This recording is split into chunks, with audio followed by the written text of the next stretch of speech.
बॉलीवुड अदाकार रितेश देशमुख की मेजबानी में चलने वाला रियलिटी शो बंद करने का फैसला कर दिया गया।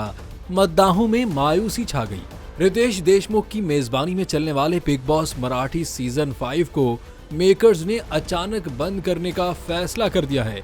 कई फैंस ने सोशल मीडिया पर मायूसी का इजहार करते हुए कहा कि शो बेहतरीन टीआरपी हासिल कर रहा था और उसे मुकम्मल किए बगैर खत्म करना सरासर नाइंसाफी है। वाज़ेह है कि बिग बॉस मराठी 5 में रितेश देशमुख ने पहली बार मेजबान के तौर पर कदम रखा था और शो में निकी तंबोली, अभिजीत सावंत, वर्षा उसगांवकर और वाहिबू चौहान जैसे नाम शामिल थे।